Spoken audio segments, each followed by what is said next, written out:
Muy buenas noches. Bueno, nuevamente muy buenas noches tengan todos ustedes, estimados colegas. Vamos a Doctor, buenas continuar. noches. Muy buenas noches. Eh, Vamos a continuar con nuestro seminario ya en esta sesión sincrónica y vamos a ver algunos puntos relacionados con el diseño metodológico. Bueno, que prácticamente hay elementos que lo conocemos muy bien y vamos a puntualizar y hacer algunos ejemplos en relación a algunas macro investigaciones que ya se han desarrollado y podamos tomar también nosotros en cuenta estos puntos que son muy significativos en diferentes trabajos. Existen diferentes esquemas y estructuras en relación a las tesis, donde se pueden apreciar, en este caso, permítanme un poquito para que pueda haber más fluidez, los esquemas de tesis. Por ejemplo, en este caso, este es un esquema de tesis donde nos piden poder establecer muy bien los elementos del diseño teórico y también del diseño metodológico. En la pasada sesión habíamos visto que dentro de los problemas más comunes es que no exista coherencia en la parte metodológica, así también en la parte de estilo y en las normas que se adoptan en las mismas revistas o en las instituciones educativas. Por ejemplo, acá tenemos lo que es de manera dividida el diseño teórico y diseño metodológico, y en otros esquemas nos muestran la problemática y también el diseño metodológico por otra parte. En ese caso se establecen paradigmas, bueno, dentro del diseño metodológico, estos son los elementos más comunes que lo hemos visto ya en diferentes oportunidades, tanto como comités, miembros de tribunal, oponentes, tutores, y son los siguientes, ¿no? El paradigma, enfoque, tipo, diseño, métodos, técnicas, instrumentos. Entonces, a medida que avanzamos en un trabajo de investigación, todos estos elementos tienen una relación y justamente el diseño teórico, la parte de la problemática, está muy relacionado con el diseño metodológico. Es aquí donde debe existir una coherencia para que se permita que exista una fluidez en el desarrollo del trabajo. Bueno, en ese sentido, vamos a apreciar algunos elementos, los vamos a puntualizar y otros ya los conocemos, pero vamos a procurar darle más énfasis a esos puntos que requieren mayor atención y poder ejemplificar. En este caso, toda investigación nos indica que cuenta con una estructura epistemológica y metodológica. Muchos autores de alguna forma no se establece, no manejan de manera implícita, pero algunos sí de manera explícita, por lo menos en los trabajos que ustedes han presentado de doctorado, existía un apartado donde manejaban lo que era el modelo epistémico. ¿Sí? Entonces, en este caso, viendo la estructura epistemológica, metodológica, no debemos tomar extraña la palabra epistemología, ¿ya? Ya que en este caso lo que nos enseña es que debemos tener por conocimiento, ¿sí? Y si es posible no tener acceso a él.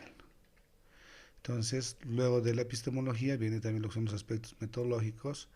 En este caso va a ser esa ruta o cuáles van a ser esos métodos que vamos a utilizar, que son parte de esta metodología, los instrumentos, los observables, las estrategias que van a estar en nuestro documento. Entonces, dentro de estos aspectos tenemos que considerar que toda investigación se hace desde una postura epistemológica, es decir, de una manera de entender qué es el conocimiento y cómo se construye.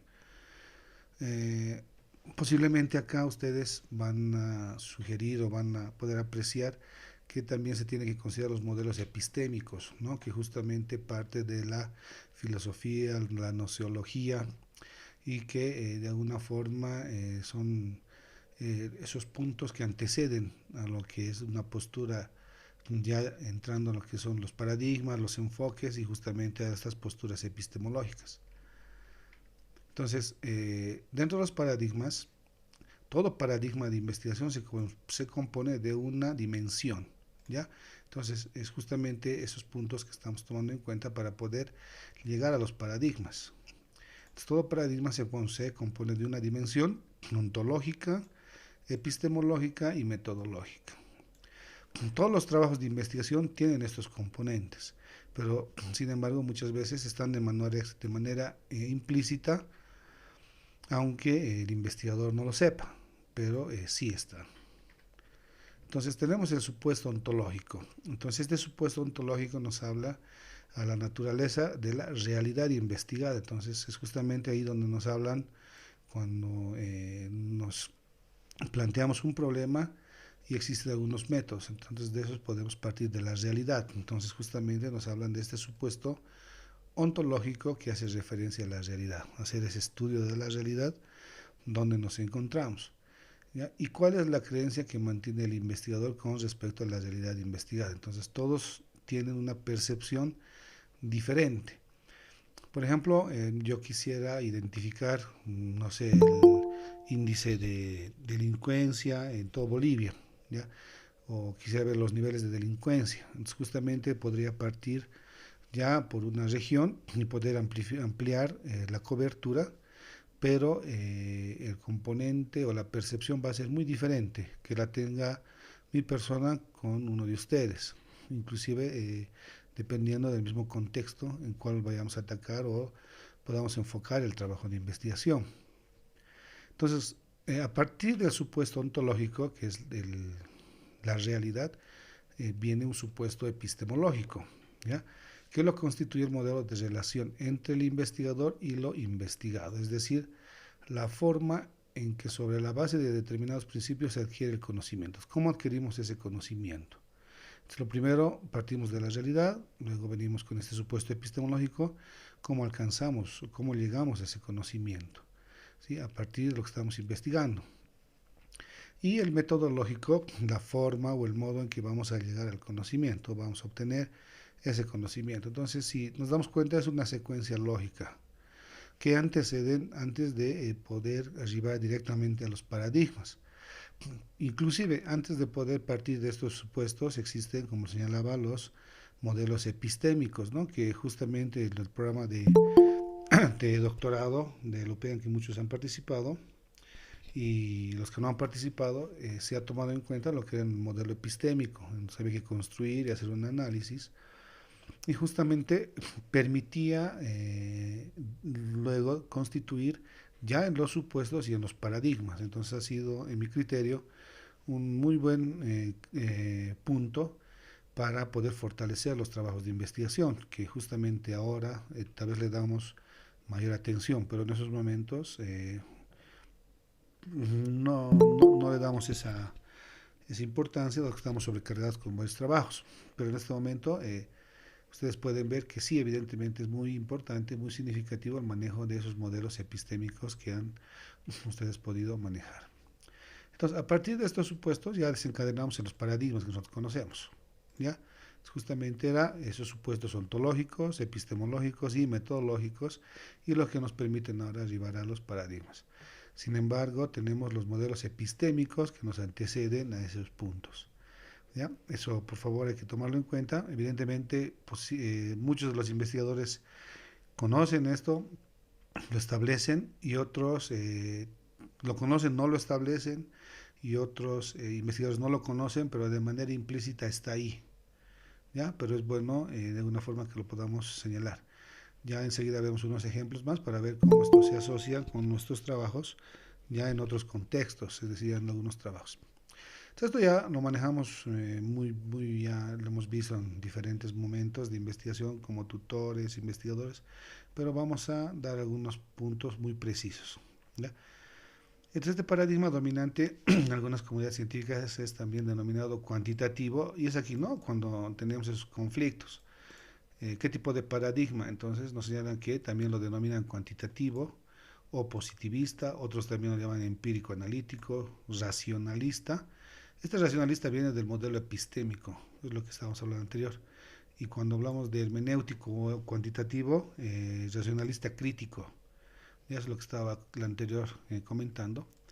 Y también científico naturalista, científico tecnológico. Ahí tiene diferentes denominaciones.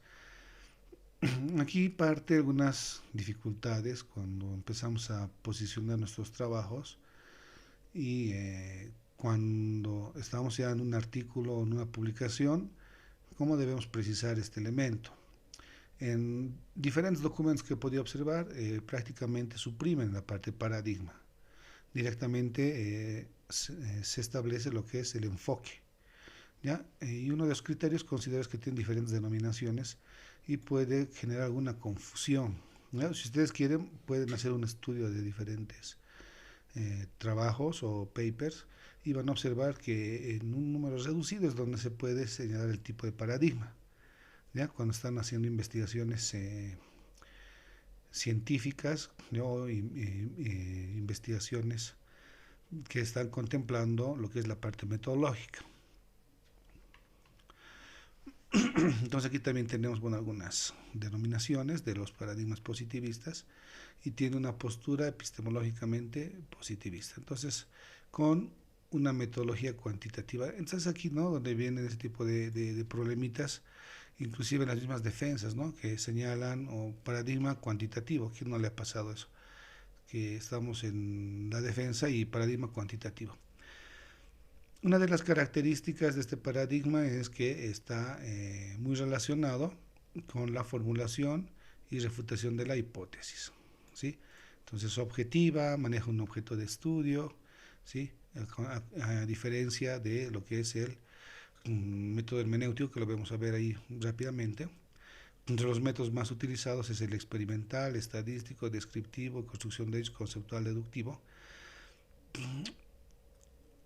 Existen trabajos que evidentemente conllevan lo que es la parte experimental. Esto se puede establecer en dos campos. Uno puede ser en aula, ya con grupos de control, y otros también en un laboratorio que ya evidentemente es con manipulación de ciertas variables, ¿ya? Y lo demás evidentemente se puede hacer ya también en constructo relacionado a la parte educativa, que también de alguna forma considero que lo habremos podido ver. Dentro de los mismos paradigmas establecen, tanto en paradigmas positivistas, hermenéuticos o sociocríticos, lo que son las observables. Entonces, observables se refieren a las variables y también otros hacen referencia a las categorías, así a nivel general. Observables tanto para la parte positivista como la parte hermenéutica o interpretativo, ¿ya? Y dentro de sus técnicas, ahí tenemos, ¿no? Los experimentales, estadísticos, tenemos la observación, deducción, enseguida vamos a ver también otros elementos, y viene aquí el otro paradigma, que es el hermenéutico o interpretativo. Lo importante acá es muy bien es saber manejar esos elementos y cómo lo establecen también diferentes autores. Es decir, aquí el posicionamiento de ustedes es muy importante. Al momento de una defensa o establecer o iniciar la investigación, se tiene que precisar muy bien cómo se va a encarar tanto paradigma, enfoque, tipo y diseño. ¿Ya? Vamos a ver enseguida un texto donde van a ver que es diferente cómo lo enfoca y cómo maneja estos elementos. Entonces acá el paradigma hermenéutico trata de que el investigador estudie el proceso de interpretación que los actores sociales hacen en su realidad. Y entonces, mucho de esto se puede encontrar también en la literatura y hace referencia a ver el comportamiento, los criterios, la interpretación de los sujetos. Es decir, la parte hermenéutica hace relación más a los sujetos de investigación y a una subjetividad, como nos establece aquí de acuerdo a este autor. Entonces, es la postura que maneja es epistemológicamente hermenéutica, que también se llama interpretativa, hermenéutica, haciendo referencia inclusive estudio de letras, y se elige generalmente una metodología cualitativa. Actualmente los trabajos que se están presentando por lo general son mixtos, ¿no? Porque existe una complementariedad, ¿ya? Pero sin embargo la tendencia que se tiene es por las investigaciones de un paradigma positivista, ¿ya? Entonces el interés es por saber la comprensión para poder compartir y convivir, y de ahí que se necesite construir sentido. Para esto también tenemos revistas donde están orientadas a trabajos sociales, donde se puede presentar este tipo de trabajos, y también trabajos que podrían tener el componente teórico de la revisión hermenéutica. Bajo este paradigma, el conocimiento es de construcción subjetiva y lo contrario, ¿no?, del otro, que es objetiva.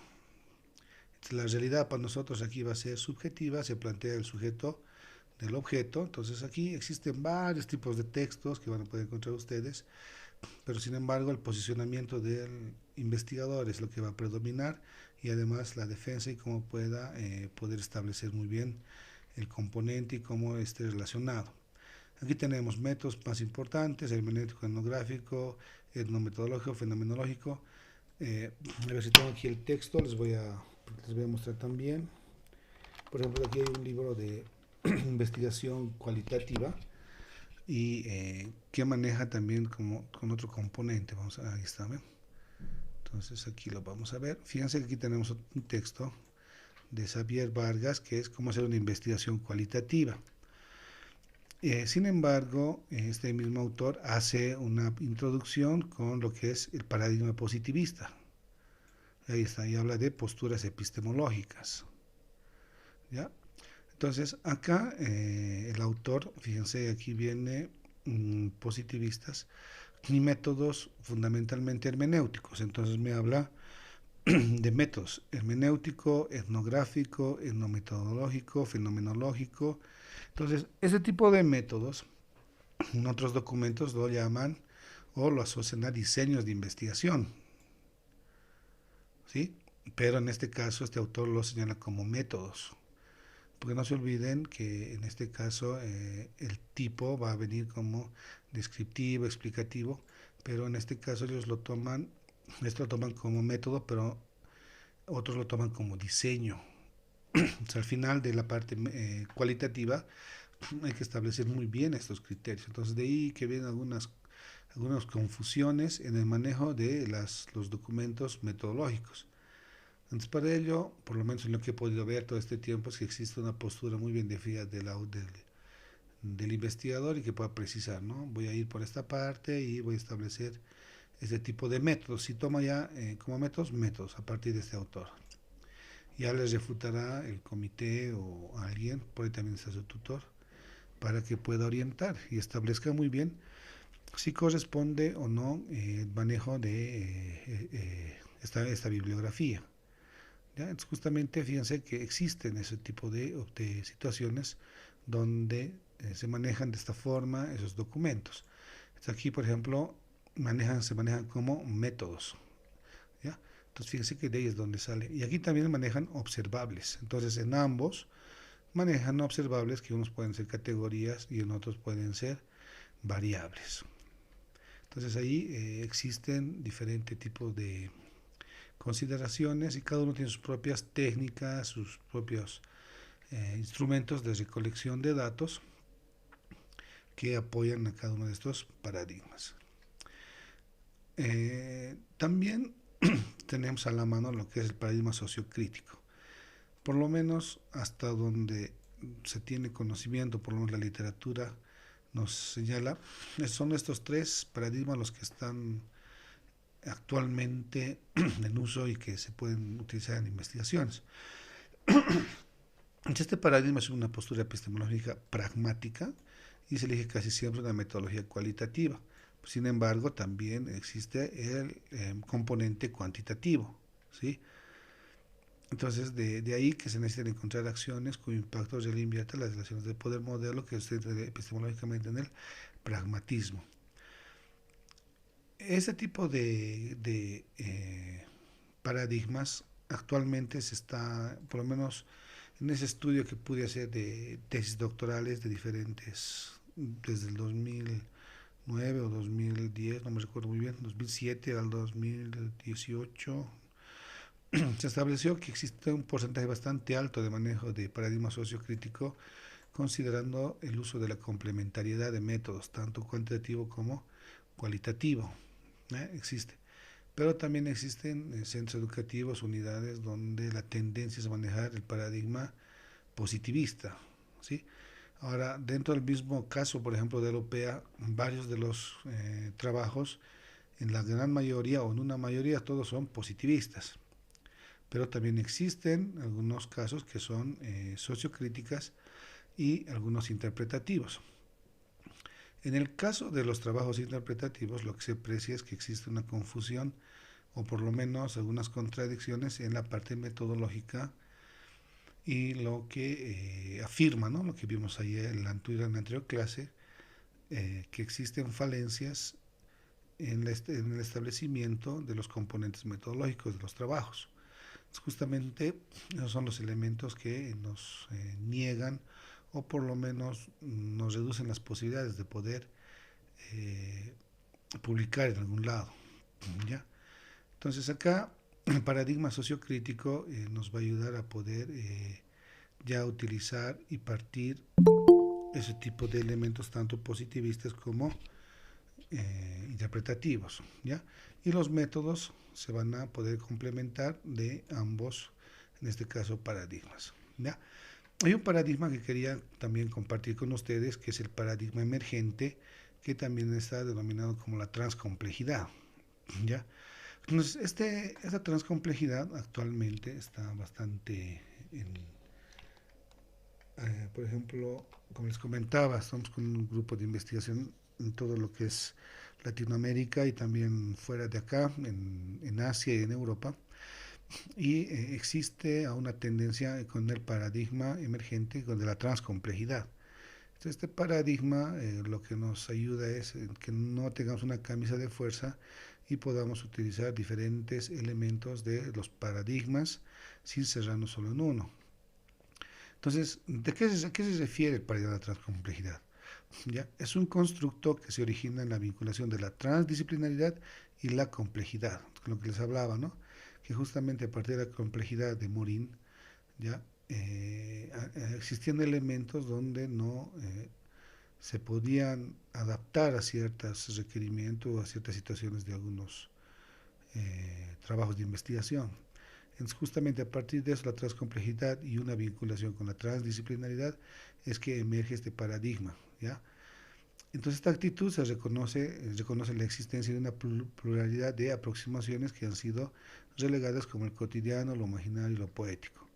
Entonces, lo transcomplejo es una nueva cosmovisión investigada de complementariedad que permite dar cuenta de una realidad múltiple y diversa, ¿sí?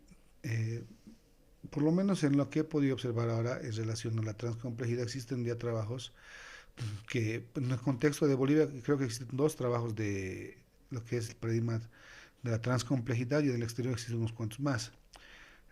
Justamente ahora estamos trabajando un libro de eso de transcomplejidad, entonces posiblemente lo lancemos de aquí a unos meses y donde van a haber trabajos de transcomplejidad con las tecnologías, transcomplejidad con la educación, transcomplejidad con salud, ya tratando de cambiar y también no rompiendo esos paradigmas que actualmente están muy bien establecidos. Entonces el origen es a partir de la transmodernidad, la transdisciplinaridad, forma de intervenir en la realidad compleja. Este es un pequeño resumen. Su significado, una integración del pensamiento complejo con la transdisciplinariedad, entre sus características rigor, tolerancia, apertura, y tienen algunas diferencias. La transcomplejidad, pluralidad, vinculación, transdisciplinaria y complejidad. Existe una investigación compleja, integración de saberes, enfoque integrador, integra la confusión, incertidumbre, desorden, claridad, distinción, precisión. Entonces, es algo bien interesante esto de la transcomplejidad, ¿sí? Y también existe literatura, no está en no se tiene una vasta información, pero sí existe. Entonces, como señalaba, en nuestro contexto en Bolivia creo que hay dos trabajos, uno es de la San Simón, ¿ya? Y uno creo que es de Santa Cruz, por ahí, pero la San Simón sí lo hemos visto. En la parte de la concepción se está relacionado a las redes e interrelaciones, ciencia del conocimiento, consenso, conflicto, racionalidad, el empirismo, imaginación, creatividad, realidad, sujeto y realidades. Y las teorías, ciencia de la complejidad, teoría de los sistemas complejos, ahí está, ¿no? Viene lo que es la complejidad, paradigmas de la complejidad, realidad compleja. Tenemos la complementariedad epistémica, sinergia relacional, reflexividad, dialógica recursiva, integridad, complementariedad metodológica, trabajo en equipo, reflexión, acción, diálogo complejo, transcomplejo, nuevo lenguaje, y entre sus elementos, los biológicos, afectivos, sociales, históricos, antropológicos, políticos, económicos, éticos y espirituales. La investigación transcompleja se asume como una nueva visión investigativa. Fíjense, la investigación transcompleja se asume como una nueva investigación, una nueva visión investigativa de complementariedad e integración. Ya, esta es una respuesta, dado que muchas veces no nos alcanza los paradigmas que tenemos, ya, es justamente han emergido como una respuesta a ellos, que permiten la producción de conocimiento complejo. Ahora, evidentemente, muchos van a señalar que no está totalmente esto ya aprobado, validado por las comunidades científicas. Evidentemente está en ese proceso, pero existen ya redes y comunidades donde están proponiendo y se hacen investigaciones tomando en cuenta, bueno, por lo menos estas posturas. Y justamente yo les quería compartir ese punto para que tengamos en conocimiento ese aspecto de este paradigma emergente que es la transcomplejidad. ¿Ya? Entonces eso, para que lo tengan ustedes. Bueno, entonces este paradigma transcomplejo hace uso de todo, igual como a partir de todos los paradigmas, no tiene límites y puede utilizar métodos de todo lado. Pero ya volviendo a nuestro contexto y a lo que vivimos, tenemos aquí los enfoques. Dentro de los enfoques tenemos un enfoque cuantitativo, lo que es el interpretativo y el sociocrítico, ¿no? Ya lo que comúnmente lo estamos viendo. Y aquí hay algunos ejemplos relacionados a unos que son cuantitativos y a otros que son cualitativos. ¿Hasta qué punto? Entonces estamos hablando de medir las mejoras, cualidades en la nutrición temprana de estudiantes. El objeto son consecuencia, conexión del programación escolar. Entonces ahí está el objeto. Esta es una forma también, como habíamos visto, de precisar los elementos que intervienen en la formulación del problema, relacionado con el objetivo, relacionado con la hipótesis y también con el tema. Entonces, aquí en qué medida las universidades de Bolivia ofrecen programas de investigación. Todos estos ya nos muestran de alguna forma, si aquí, por ejemplo, vamos a medir, si vamos a ver alguna cualidad en relación a estos trabajos. Tomando en cuenta estos elementos, hemos visto y también consideramos que existen esos niveles de investigación empírica, que son los descriptivos, que tenemos por clasificación, tenemos por explicación. Entonces, cada uno de ellos se relaciona directamente con estos enfoques y nos establecen diferentes contextos ya propiamente para ingresar a lo que es la investigación. Por ejemplo, aquí las investigaciones del nivel explicativo son mucho más complejas que las descriptivas y las clasificatorias, es lo que me señala. Varias defensas nos indican, ¿no?, que es el más alto, por ejemplo, nos indica que es el nivel de explicativo, es el más alto de los niveles de investigación que se tiene. Como les señalaba, todo esto está sujeto siempre a diferentes posiciones de los investigadores. Y en una defensa había esa situación porque se presentó un postulante y vino el tutor y evidentemente había posiciones de diferentes autores. ¿Ya? Entonces justamente hay que tratar de entrar siempre en una posición donde no queramos asumir una verdad absoluta. Y no estamos en esos tiempos para decir no hay absolutismos, ¿no? Es justamente es lo que nos demuestra en este momento estos textos, esos libros de metodología y los mismos abordamientos de estos temas. En muchos textos ustedes no van a encontrar tipos de investigación, directamente lo asocian tipo y diseño, pero en otros sí está desglosado, está separado, como es el tipo y el diseño. Entonces eso también causa confusión a los nuevos investigadores o un posicionamiento.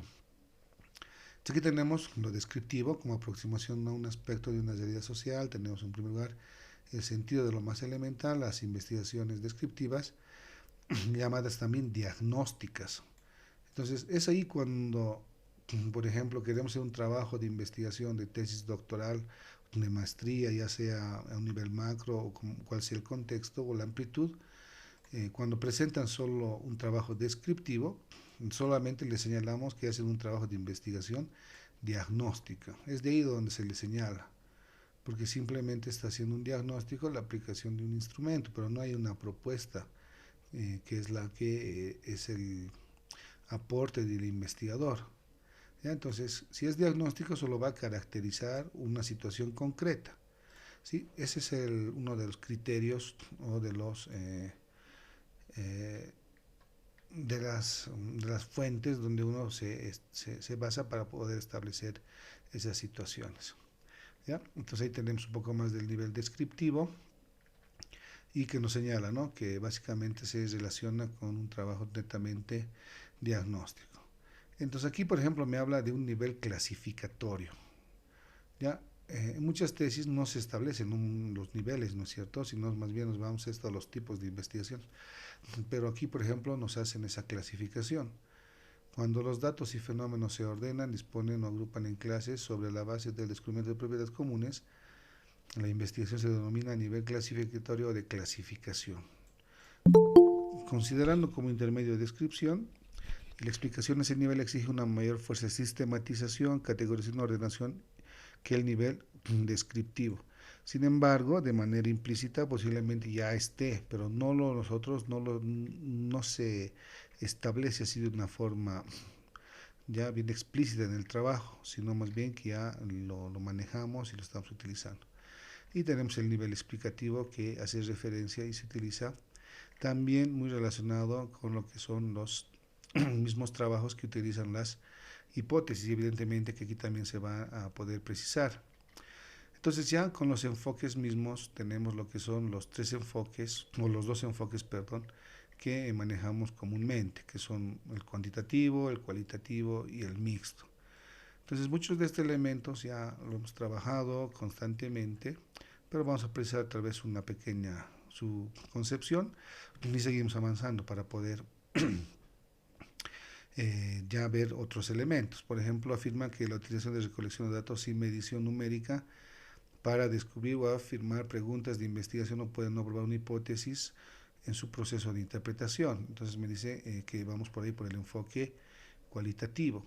También se guía por áreas o temas significativos de investigación. En esto mismo el investigador plantea un problema, pero no sigue un proceso definido claramente.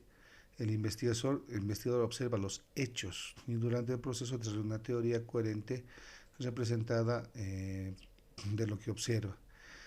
Existen varios diseños que aquí nos pueden generar bastantes dudas. Por ejemplo, en los diseños de investigación que tienen enfoque cualitativo nos hablan de una teoría fundamentada. Por lo menos la teoría fundamentada nos señala que tiene que formar una teoría. Por ahí es lo que dice, ¿no?, la misma literatura. Entonces ahí nos genera una confusión cuando queremos que nos presente el investigador ese aporte. ¿Ya? Entonces es justamente estos elementos, ¿no?, que intervienen y conllevan alguna forma de confusión en todos nosotros.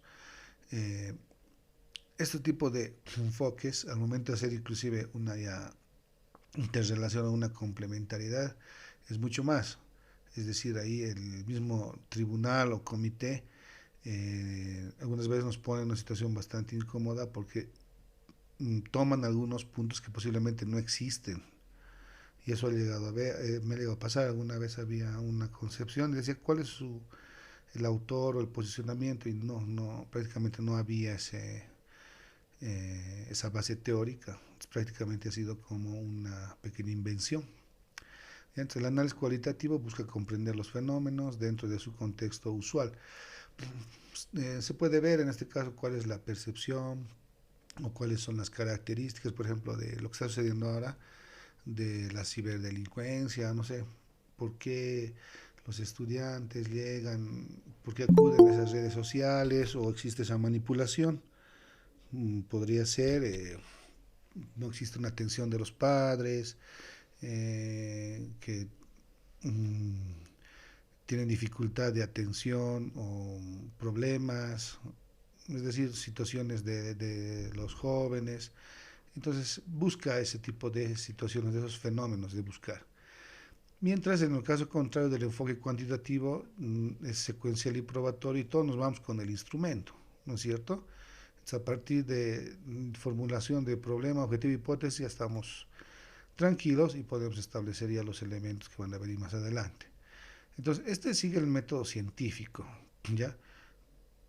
Dentro de las mismas revistas es un poco dificultoso poder buscar revistas donde podamos publicar investigaciones que sean totalmente cualitativas. Existen, pero es un poco más dificultoso. Pero sin embargo, buscar revistas para poder proponer trabajos complementarios o mixtos, sí, es un poco más accesible. Entonces aquí el método cuantitativo maneja el método científico, ¿ya? Y es los pasos que ya conocemos. Formulación del problema, formulación de la hipótesis, formulación del objetivo, experimentación, análisis de datos, conclusiones. Entonces es secuencial y probatorio. Todos estos elementos evidentemente los conocemos y entre sus características se refleja la necesidad de medir o estimar algo. No queremos saber un número. ¿Se puede? Sí o no. Sí, no. ¿Cuánto sube? ¿Cuánto baja? Porcentajes, impacto. Es decir, todo va alrededor de números. Entonces aquí ya se precisa muy bien que tenemos lo que es exploratorio, descriptivo, correlacional. También está el explicativo. Inclusive pueden haber otros más que no aparecen en el diseño. Aquí, por ejemplo, se han hablado de los diseños de investigación cualitativa a nivel no experimental pueden ser. Si vemos este aspecto, fíjense que aquí me habla de los diseños. Pueden ser, a esto puede ser exploratorio y todos los demás, pero otros documentos, a margen de Alberto Ramos, me habla que existe tipos de investigación, que sería exploratorio, descriptivo, correlacional, explicativo. Y los diseños están definidos por no experimental, experimental y transacción, no experimental y experimental.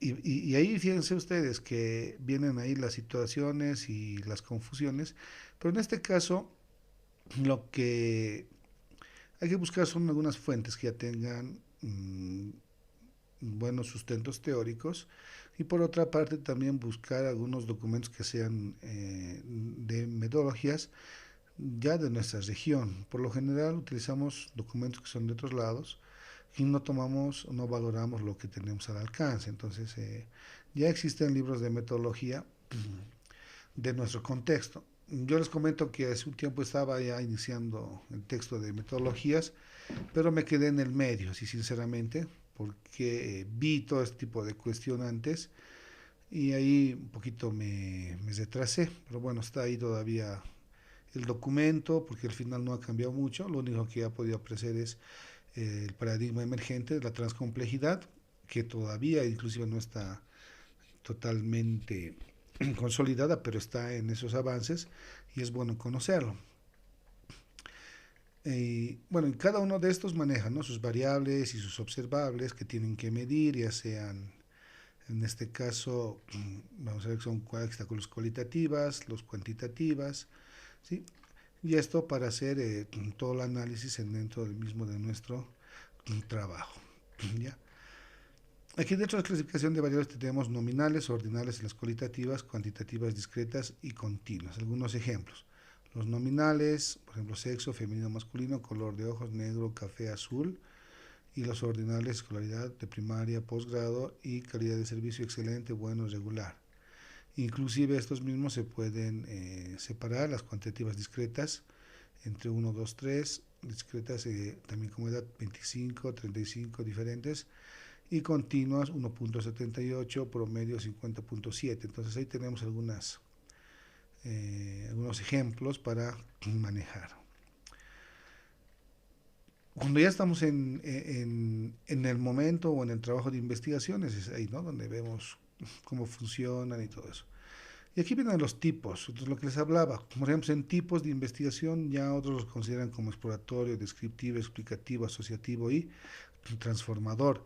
pero otros documentos lo señalan como diseño de investigación y dentro del diseño lo consideran al tipo y no está separado. Eso es lo que podía apreciar en todo este tiempo y creo que muchos de ustedes también lo han debido apreciar, pero hay que también no hay que tener posturas cerradas y también ver la posición, como les digo, del investigador y poder apreciar cuál es la defensa o cómo explica, ¿no? Cómo está abordando el trabajo. Pero ha habido casos que de alguna forma toman algún criterio, pero no lo saben defender. Entonces, los casos llaman mucho la atención. Por ejemplo, aquí fíjense que tenemos acá, pregunta de investigación, diseño. Y aquí lo maneja como diseño, teoría fundamentada, etnográfico, narrativo, fenomenológico. Pero este autor, si se dan cuenta, utiliza métodos. Entonces aquí los métodos lo toma como método hermenéutico, etnográfico, etnometodológico y en este otro documento está establecido como diseño de investigación. ¿Ya? Entonces justamente se tiene que precisar muy bien. Y dentro de esto, y es bueno que se tenga ya una estructura establecida. Por ejemplo, estamos en este número. Si nos vamos acá arriba, aquí habíamos visto que la, la estructura misma tenemos aquí, ahí está, paradigma, enfoque, tipo y diseño. Y en el otro también paradigma, enfoque, tipo y diseño. Entonces, si vamos desde ese punto de vista, estaríamos tomando de esta forma muy bien lo que es el diseño, teoría fundamentada, etnográfico en la parte cualitativa, pero otros textos manejan como métodos. Y en este caso, ¿cuál sería la solución? Por ejemplo, he visto casos que se han presentado así y se les comunicaba, ¿no?, que tenían que poder ajustar, pero en una segunda situación presentaban lo mismo y en una tercera opción presentaban lo mismo. Entonces son situaciones, como les comento, son muy delicadas al momento de incursionar lo que son nuestras investigaciones científicas. Cuando ya estamos dentro de esto mismo, enseguida vamos a ver, uno de los puntos que se maneja son la población y muestra.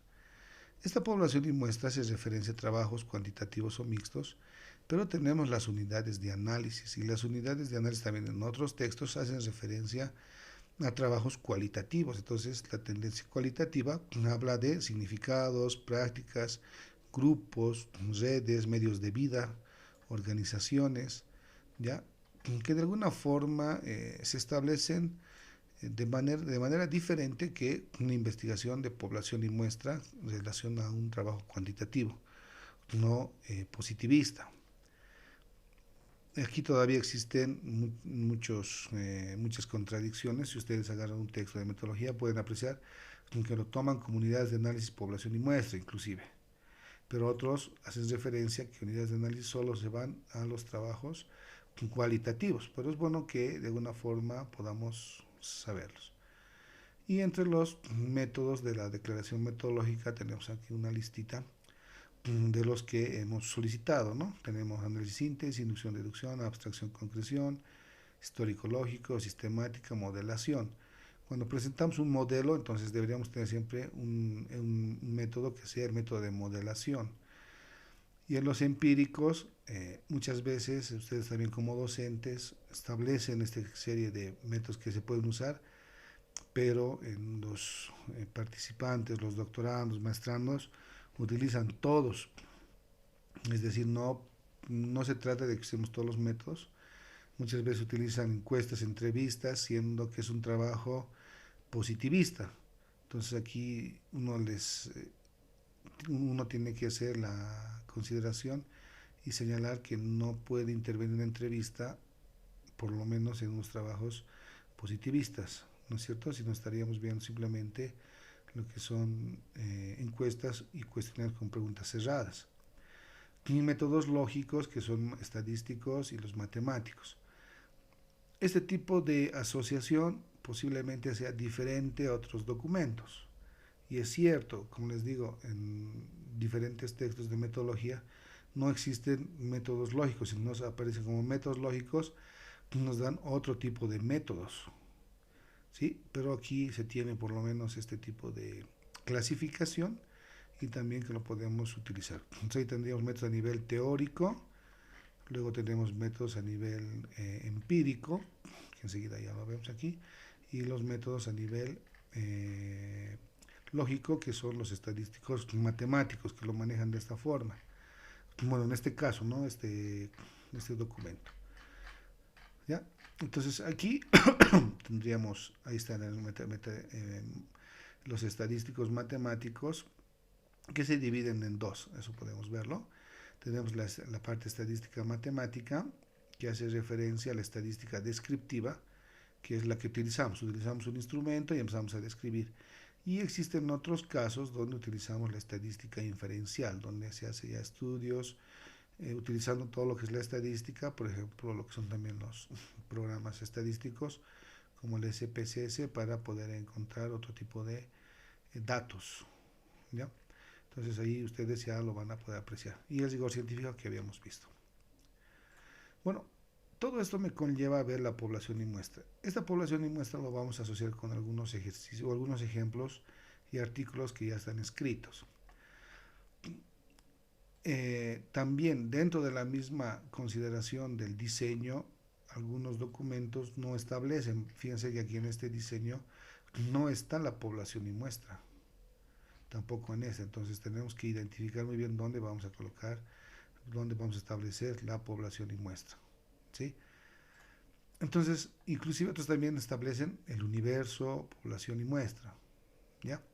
Entonces, dentro de eso, vamos a ver que la población, bueno, en todo estudio, en la fase de diseño implica la determinación del tamaño poblacional y muestral necesario para su ejecución. Aquí se establece muy bien cuál va a ser la población. Va a ser la población de mi curso, de mi aula, va a ser la población de toda la universidad, va a ser la población, todas las universidades de Bolivia, va a ser una población, no sé, universidades de 3 países. Ahí viene ya lo que son esos componentes macro, ¿ya? Que estaríamos considerando. Y también determinando la muestra, ¿no? A cuál va a ser nuestro alcance para la aplicación de instrumentos. Entonces, la población es una investigación del conjunto de unidades que deseamos observar la información, ¿ya? Entonces, las unidades pueden ser muy variables, individuos, ahí está, fíjense, países, hogares, empresas, programas y todo lo demás. Entonces, cuando proponemos un estudio, el investigador tiene dos opciones: abarcar toda la población. Si yo abarco toda la población, significa que voy a hacer un censo o tipo censal. Entonces, existen tesis donde nos dicen, ¿no? Mi tipo de muestra va a ser censal. Entonces, de ahí viene ese tipo de consideraciones. O seleccionar un número determinado de unidades, ya que va a estar relacionado con las probabilidades, ¿no? Y vamos a ver qué tipo de probabilidades o cómo lo vamos a manejar. Ahora, aquí se tienen que ver requisitos fundamentales que den validez a la muestra. Constituye la parte de la población, la estadísticamente proporcional, magnitud, que tienen que ser igual los mismos individuos, que tienen que ser las mismas condiciones, tienen que estar representativos. Y aquí un criterio que también es bueno que lo consideremos. Algunos autores coinciden en señalar que una muestra del 10, 20 o 40% es representativo de una población, ¿ya? Pero si dentro de esta coexisten sujetos con distintas características, la muestra debería representarlos en idénticas proporciones a las que poseen dentro de la totalidad. Esto se refiere a que si tenemos una población que son de diferentes cursos, podríamos tomarlo así, primero, segundo, tercero, tiene que estar representado en las mismas proporciones, ¿sí? Entonces hay que hacerlo proporcional al número de sujetos o casos que estuviéramos utilizando. A ver, vamos a ir un poquito más adelante. Entre las razones que nos conducen a estudiar muestras tenemos ahorro de tiempo, disminución de costos, pero ¿qué pasa cuando tenemos diferentes, ya nuestras muestras son grandes, ¿sí? o cómo tenemos que establecer. Entonces, dentro de la población y muestra, cuando trabajamos con población y muestra, es recomendable anotar N con mayúscula. Esas son las fórmulas, ¿ya? El tamaño de la población y con N minúscula el número de componentes. Entonces, fracción de muestreo, entendido como tal, al cociente obtenido entre el número de la muestra y el número de la población. También tenemos el factor de elevación, que es el cociente que refleja la relación entre el tamaño de la población y de la muestra. Todo esto, de alguna forma, ya lo vamos a manejar enseguida con un programita que también nos ayuda, ¿ya? Por ejemplo, una población de 20.000 alumnos se desea obtener una muestra de 4.000, de manera que la fracción de muestreo es 0.20 y este resultado nos da el 20% de la población. Fíjense que aquí tendríamos ya esa relación tomando en cuenta el factor de elevación también, ¿ya? Entonces vamos a ver en este caso este 20% de la población. Entonces, la población puede ser definida como el conjunto finito o infinito. Entonces, ¿qué pasa cuando tenemos casos infinitos? Por ejemplo, ahí había un estudio que estábamos apoyando para identificar cuántas aves tienen algún tipo de, no sé si denominarlo patología o algún tipo de infección, algo, por ejemplo, en la ciudad del Alto. ¿Ya? Vamos a suponer que son todas las palomas que están en la ciudad del Alto, las aves. Queremos ver cuántas de ellas tienen algún tipo de infección en un sector. Entonces, la población es infinita, no sabemos cuántos son, ¿sí? O tomando otro parámetro como algunos grillos, no sé, algo así. ¿Ya? Entonces, en este caso nos dice que tenemos esos elementos, personas o cosas pertinentes a una investigación y que generalmente puede ser inaccesible. Bueno, también queremos realizar, por ejemplo, en este caso, un estudio sobre los estudiantes, todos los estudiantes de Bolivia que de alguna forma han recibido acoso. Imagínense, un acoso por internet. Entonces es prácticamente inaccesible llegar a todos los estudiantes de Bolivia, ¿ya? Entonces aquí, por ejemplo, nos dice que tenemos la fracción de elevación que es determinada de la siguiente forma. Tenemos los 20.000 sobre los 4.000. Lo anterior permite establecer que cada alumno presente en la muestra representa 50 de la población. Estos son ya algunos ejemplos que lo podemos tomar, pero sin embargo, por ahí ya se va a utilizar algunas herramientas que ustedes lo manejan. O sea, tiene que manejar algunas herramientas que nos ayuden a precisar y establecer muy bien lo que es la muestra. El tamaño muestral me va a permitir determinar, en este caso, dos factores que son el nivel de confianza y el máximo error permitidos en las estimaciones. ¿Ya? Entonces también tenemos ahí el tamaño muestral. Una vez conocidos los valores de la población, se determina el tamaño de la muestra mediante diversos criterios estadísticos. Entonces aquí tenemos para poblaciones infinitas, el cálculo es la siguiente. ¿Ya? Entonces ahí tenemos una fórmula. Esta fórmula evidentemente hay que reemplazarla, inclusive se tienen algunos documentos que están en Excel o en SPSS y tenemos que llenar esos datos. Y también tenemos el tamaño muestral. Por ejemplo, nos dice, se desea saber la opinión de la población nacional en relación con la calidad del producto de limpieza. En un primer momento se realiza un estudio piloto de 200 personas. De este sondeo se obtiene que 70 opinan favorablemente sobre el producto. ¿A cuánto se tendrá que seleccionar si se fija un nivel de confianza del 99% y un error de estimación del 10%? Los valores de P y Q se calculan a partir de los resultados de obtenidos de la prueba piloto. Nos me da N 14.219 y el tamaño muestral. Este resultado significa que es necesario seleccionar para el estudio total de 14.219 personas a nivel nacional, ¿sí? Pero aquí no me está indicando, ¿no? Lo que es la población, pues no me ha indicado, directamente me ha piloto de 200 personas nada más, ¿ya? Esta fórmula es aplicable solo a poblaciones infinitas, más de 100.000 elementos, me dicen. No tenemos, por ejemplo, por lo menos se estima que son 100.000 elementos. Y cuando el procedimiento de muestreo sea aleatorio simple, es decir, que todos están en las mismas condiciones para, en este caso, poblaciones infinitas. No sabemos, ¿no? La población. Y en contraparte también tenemos las poblaciones finitas, que por lo general son las que manejamos.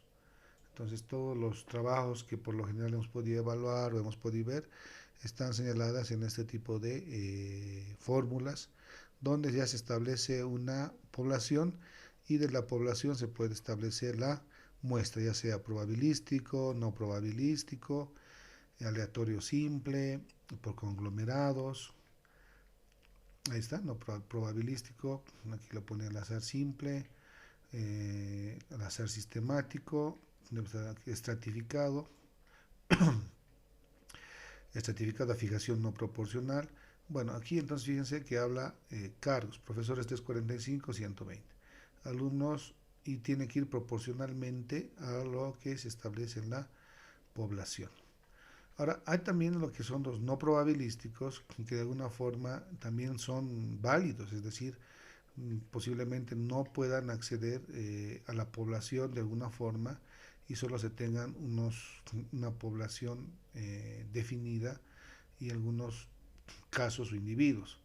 Entonces, dentro del muestreo no probabilístico, que en este caso también es válido, tenemos el muestreo accidental. Consiste en no prefijar ningún criterio de selección excepto el tamaño de la muestra. Entonces, el tamaño de la muestra ya se puede establecer. Por ejemplo, se quiere encuestar a 45 profesores de la Universidad de XXX para recabar información vinculada al proceso general de la institución. Una manera de hacerlo puede ser encuestar a los primeros 45 profesores que entran a la universidad. Este procedimiento es práctico, pero la generación de resultados puede resultar inadecuada. Pero es válido, es decir, se puede utilizar. Muestreo intencional, también no probabilístico. El investigador establece previamente los criterios para seleccionar las unidades. Análisis, las cuales reciben el nombre tipo. Por ejemplo, se quiere encuestar a profesores de la Universidad de XXX sobre el tipo de gerencia que se desarrolla en la institución. Para ello se consulta la opinión de los docentes que cumplan con los aspectos prefijados, como profesor que tenga un cargo administrativo, experto de materia, entre otras, de tal manera que una muestra está constituida por todos aquellos profesores que cumplan estos requisitos. Entonces aquí de una forma, aquí se establece ya un muestreo intencional. Ahora también cuando manejamos investigaciones mixtas, también por ahí aparece bola de nieve, no sé si está aquí, no creo que no está. Muestreo por cuotas, no probabilístico. Para ejecutar este tipo de selección se divide en población por sectores, tomando en cuenta ciertos aspectos prefijados para la elección de las unidades de cada sector. Se analiza de manera arbitraria, sin alterar ningún procedimiento de selección. Aquí tenemos un resumen, ¿ya? Probabilístico, al azar, azar sistemático, estratificado, conglomerado, mixto, accidental, intencional y por cuotas. Entonces, aquí lo que podemos manejar un programa bastante rápido es el EpiInfo, ya que de alguna forma nos puede ayudar y que seguramente ustedes lo han utilizado. Entonces voy a tratar de mostrar cómo funciona. Bueno, que aunque lo hayan visto, vamos a aprovechar este momento para poder mostrar eso, ¿ya? Rapidito. Creo que estamos acá. Ya, entonces, esta es la paginita de EpiInfo. Vamos a ver si me funciona. Esperen un segundo. Vamos a hacer algo más práctico. A ver, voy a tratar primero de instalar acá ya. EpiInfo. Y voy a bajarme. No sé si es esta. ¿Dónde está? EpiInfo. Los que ya lo han manejado ya saben, ¿no? De qué se trata, creo que es este. EpiInfo. Este creo que es para Windows. Si me permite instalar, porque muchas veces me pide algunos requerimientos. Vamos a ver si me instala. Ahí está. Vamos a extraer.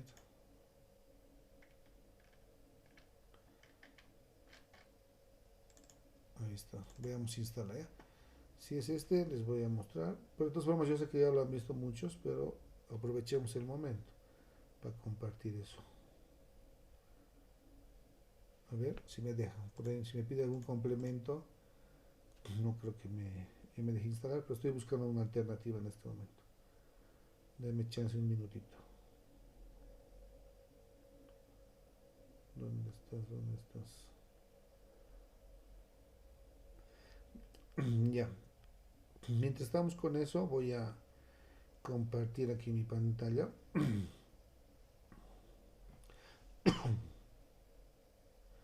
Bueno, no sé si se ve.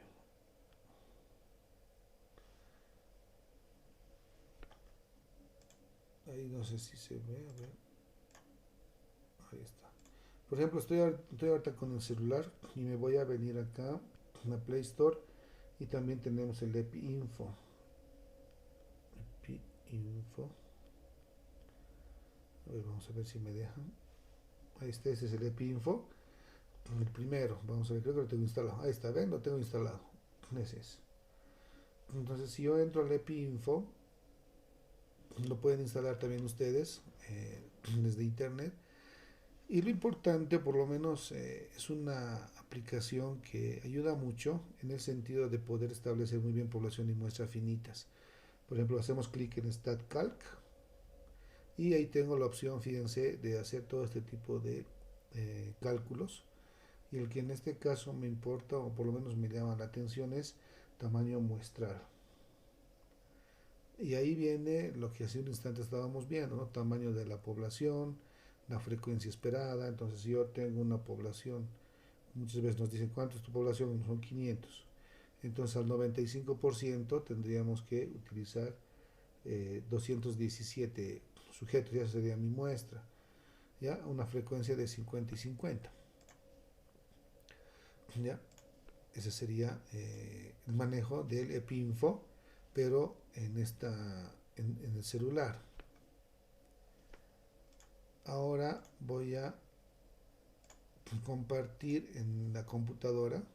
Creo que ya se ha instalado el mismo programita y de alguna forma también nos ayuda, ¿ya? Es decir, nos da ya un dato más rápido del manejo. Ya logré instalar, entonces voy a venirme acá. Por aquí debe estar el EPINFO, espero que me parezca. Pero han podido apreciar que funciona, ¿no? En el otro, en el... este creo que es... Ahí está EPINFO. Fíjense que acabo de instalarlo. Espero que me funcione. Vamos a ver. Si funciona, igual les mando el enlace para ver cómo pueden trabajarlo. Entonces, esta herramientita, que es el EPINFO, les va a ayudar mucho. Ya lo manejan, yo sé que lo manejan ustedes.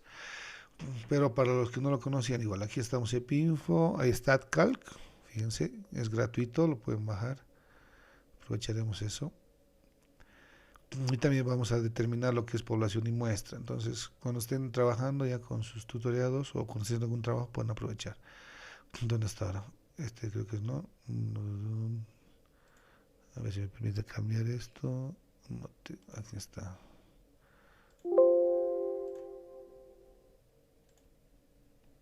Tengo que volver a entrar, me dice, ¿no? A ver. Voy a volver a entrar. Aquí. Seguramente reiniciar, doctor. Sí, sí, ya les reinicio. Ahí estamos, ¿no? Ahí está, fíjense. Está el calc. Ya estamos. Igual, creo que es este. Sí, yo pienso que es este. Vamos a ver. Ahí está. Fíjense que me igual me da población y tengo que agregar cuánto va a ser la población. Habíamos indicado 200, si no me equivoco. En el celular. Vamos a ver si coincide. No, 500 pusimos, ¿no? Ahí está 500 y al 95% igual son los 217. Pero aquí también tenemos ya otro tipo de datos que pueden cambiarse: la frecuencia, el margen aceptable y al nivel de confidencialidad también. Si es por lo general es al 95, ¿no? Pero ya dependiendo de ustedes también pueden modificar este punto. Pueden tomar al 90, al 97, aunque debería ser lo más elevado, 99.99. Pero por lo general va 5% de error, ¿no? Y sería el 95% que pueden tomar en cuenta este valor, ya para el cálculo de poblaciones finitas de población y muestra, ¿sí? Entonces eso quería compartir también. Bueno, viendo ya enseguida vamos a también hacer unos ejercicios con algunos cálculos de algunos trabajos. Voy a retornar, esperen un ratito, aquí. Voy a volver. Les voy a pasar el enlace, si lo han podido ver, de todas formas les comparto el enlace para que lo tengan también a la mano y lo puedan también instalar. Entonces les paso este enlace que es para que lo descarguen, para los que no lo han visto, y para los que lo han visto también ahí pueden actualizar, ¿no? Creo que la última versión esta. Ya les mandé el enlace, ¿ya? Pueden descargarlo eso. Bueno, estamos Gracias. aquí. Gracias, doctor. A ver, seguimos. Espérenme un segundo, estoy poniendo al día, ahora sí que estamos. Ya, entonces, vamos a ver algunos ejemplos que evidentemente ya se han trabajado en relación a este tipo de trabajos, pero viendo lo que es población y muestra, ¿ya? Entonces aquí programas tecnológicos, tienen el EPINFO, tienen el Excel, el SPSS y el Internet, y aquí otros programas más para poder hacer ya esos mismos trabajos que puedan ustedes establecer. Vamos a ver ahora unos documentos, a ver, creo que es este de acá. Por ejemplo, aquí tenemos un trabajo que se ha desarrollado que es la influencia de los centros escolares sobre el rendimiento académico en Latinoamérica, ¿ya? Entonces aquí me dice que la muestra ha sido de 63.750 estudiantes. Entonces aquí estamos hablando ya de macroinvestigaciones, de 2.955 escuelas de 15 países de Latinoamérica. ¿Ya? Entonces fíjense que de alguna forma ya se establece muy bien lo que son los elementos que van a estar considerados en el trabajo mismo de investigación. A ver, aquí quiero ver. Entonces el acceso, seguro que de todos estos estudiantes ya lo han establecido muy bien a partir de los centros educativos. Entonces eso quiero que vean, que aquí existen muestras bastante grandes, ¿sí? Ahora, en su mismo marco de la misma metodología, nos muestra esos aspectos. Entonces nos dice que la población objetivo se definió como el alumnado matriculado en sexto de educación de primaria en el curso 2013 en los 15 países pertenecientes al estado de Nuevo León, México. Dentro de cada país, la muestra fue seleccionada siguiendo el diseño bietápico y estratificado propio de este tipo de comparaciones internacionales. Significa que ha sido un diseño bietápico porque tiene dos etapas. Aquí muestra la primera etapa, ha habido una selección de centros de participantes, seleccionó una probabilidad proporcional a su tamaño, y la segunda etapa se eligió a grupo por aula, por eso lo llama bietápico. Pero fíjense que aquí ha podido establecer la población, que son 15 países, y la muestra, bueno, ya nos han indicado, ¿no?, que era el número de estudiantes. Bueno, aquí estaba ahí arriba, aquí están los estudiantes, por lo menos que nos pueden establecer. ¿Sí? Entonces aquí ya se establece de esa forma y se tiene un acceso a este tipo de documentos y ustedes pueden observar y pueden tomar también como referencia para ver que estos trabajos de investigación sí se han desarrollado, que también podríamos tener esa oportunidad en el caso que tengamos el acceso a esta información.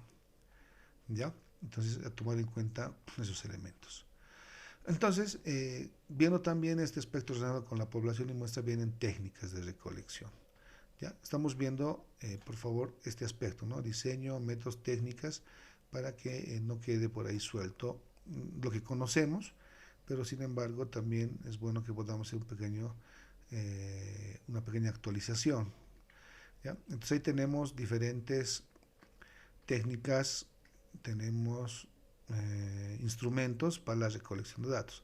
Aquí, por ejemplo, hablamos de la observación, luego también aquí tenemos las 3 leyes de genética de Mendel, ya, que me permiten, aquí la observación fue observando miles de casos concretos, como finalmente Mendel pudo formular las leyes sobre la herencia.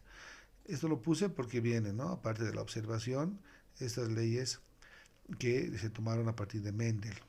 ¿Ya? Primera ley, cuando se cruzan dos variables de individuos de raza pura para un determinado carácter. Entonces aquí lo que hace es todo lo que está relacionado con la observación. Es prácticamente que toma como referencia esos puntos.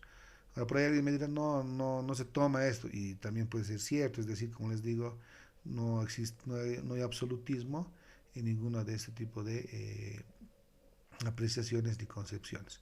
Entonces ahí vamos con la observación y tenemos los pasos para la observación. Obtener, objeto a observar, concretar para qué, cómo se registran, observar detalladas, registro de datos, análisis, interpretar y elaborar las conclusiones.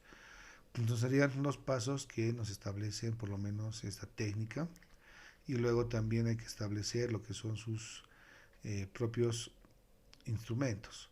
También tendríamos la entrevista, que lo hemos utilizado en diferentes momentos, y la entrevista en el análisis es la situación, ¿no?, de datos para poder hacer una triangulación. Es ahí donde tenemos que ver, por ejemplo, enseguida vamos a ver también otro documento que utiliza otras técnicas y también la población es bastante grande. Entonces, la entrevista es una técnica, pero alguien me va a decir, puede señalar, otro documento me dice que la entrevista es un método, ¿no es cierto? Entonces, por ahí está también de esa forma que se está estableciendo o se señalan este tipo de técnicas, y otros también lo señalan métodos. Lo propio pasa con las encuestas, que algunos lo denominan métodos y otros lo llaman técnicas. Bueno, lo que sí se tiene que precisar es muy bien la fuente. Por lo menos de acuerdo a la experiencia que he podido observar, siempre tratemos de formular lo que es la fuente, al margen de los otros elementos que puedan intervenir. Tenemos la encuesta es una técnica, pero por ahí también otras literaturas señalan que son eh, métodos, ¿ya? Y por lo general son los que más se ajustan, ¿no? Tanto para las investigaciones que sean en campo, que es un trabajo de campo abierto con variables no controlables, como dentro de los laboratorios, que también son para el registro de lo que suceda con las variables controlables dentro de un ambiente experimental, ¿ya? Porque sí tenemos que controlarlo. Entonces, ahí podemos observar todos estos tipos de técnicas que existen. Entonces, luego venimos con los instrumentos. Cada una de estas técnicas tiene su propio instrumento, ¿sí? Entonces, por ejemplo, vamos a ver aquí algunos de ellos. Por ejemplo, aquí tenemos el instrumento de la técnica de observación, había sido las listas de cotejo. Cuando pedimos cuál es tu técnica, la técnica de observación, ¿cuál es tu instrumento? Lista de cotejo. Entonces, quiero ver el instrumento alienado. Entonces, necesitamos eso. O cuando vamos y utilizamos, a ver, vamos a buscar otro instrumento, la entrevista. ¿Cuál es tu técnica de la entrevista? ¿Cuál es tu instrumento? Aquí guión de entrevista. Entonces, también tienen que mostrarnos ese instrumento de la entrevista. Y aquí tenemos entrevista estructurada, el guión, ¿no? El guión de la entrevista. Y evidentemente de la encuesta, que seguramente va a aparecer enseguida, que va a ser, a ver, ya sabemos, ¿no?, el cuestionario. Entonces ahí viene, ¿no?, establecer muy bien lo que es la técnica o método, que prácticamente se establecen así en varios textos, y su instrumento. Entonces el instrumento de la encuesta había sido el cuestionario. Entonces ahí también existen varias confusiones, pero lo único que nos queda es también ya podernos remitir algún documento metodológico, por lo menos que tenga una buen sustento teórico, es decir, que tenga buenas referencias y que podamos nosotros ya sostener con esas teorías o con lo que nos puedan manifestar. ¿Ya? Bueno, aquí hay también algunos criterios, ¿no? Diseño del cuestionario, seguro que ustedes también ya han debido poder ver esos aspectos, hay que indicar, ¿no? O cuando diseñamos el cuestionario, primero son las variables demográficas, luego establecer dimensiones. Ahora, si establecemos las dimensiones, es bueno establecer dimensiones para la formulación de nuestro instrumento. Es decir, es bueno, es decir, a ver, por ejemplo, si estamos hablando de la parte pedagógica, puedo establecer dimensiones de enseñanza y de educación, ¿ya? Esas dos dimensiones podría establecerlo. Entre mi diseño del cuestionario, sería aconsejable que yo establezca dos dimensiones. ¿A qué me refiero con dos dimensiones? Vamos a llegar a lo siguiente. Cuando llegamos a lo que son los instrumentos, tiene que haber un punto donde hacemos la validación. A ver, creo que está aquí. Si no está aquí, está en el otro. Tiene que haber la validación y la confiabilidad. Aquí está. Entonces, tiene que haber una validez de mi instrumento. ¿ya? Entonces la validez, en este caso, lo podemos hacer por la validez de contenido, por la validez de criterio, por la validez de constructor, la validez externa, o por lo que manejamos comúnmente por el juicio de expertos, que es lo que comúnmente se realiza. Una vez ya superado esto, tenemos que ir a la confiabilidad. Entonces, en la confiabilidad se hace una representación. Si aplico un instrumento, imagínense, a diferentes universidades y instituciones, pues tengo que determinar el nivel de confiabilidad. Entonces, el nivel de confiabilidad, en este caso, si yo establezco mi instrumento, vuelvo, reitero, las dimensiones me van a ayudar o no me van a ayudar. Por ejemplo, si yo puedo manejar dimensiones, tendría dos dimensiones en la parte pedagógica, como les señalaba, la enseñanza y la educación. Y al momento de manejar estas dos, ¿será que me ayudan? Ya va a ser multidimensional. ¿No es cierto? Dimensional, no multivariante, multidimensional. Entonces, estos dos, de alguna forma, me podrían tal vez dificultar la confiabilidad. ¿En qué sentido? ¿Ya? Pueden usar este tipo de instrumentos para la confiabilidad, por ejemplo, el test de test, luego repetición o prueba por prueba, formas equivalentes, pero el que más hemos utilizado, a división por mitades, tenemos lo que es el análisis de o el alfa de Cronbach.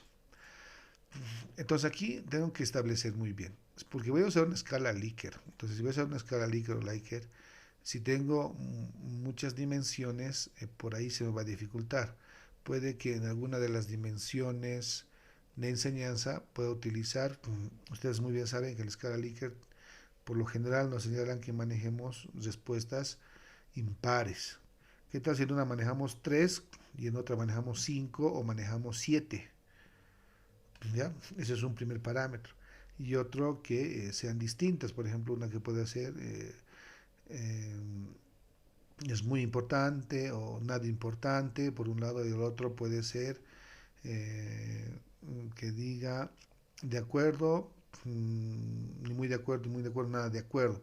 Entonces, tiene que haber esos parámetros que nos señalen que tienen que ser impares las respuestas, es lo que nos señala, ¿no? La misma construcción de los instrumentos con escala de Likert.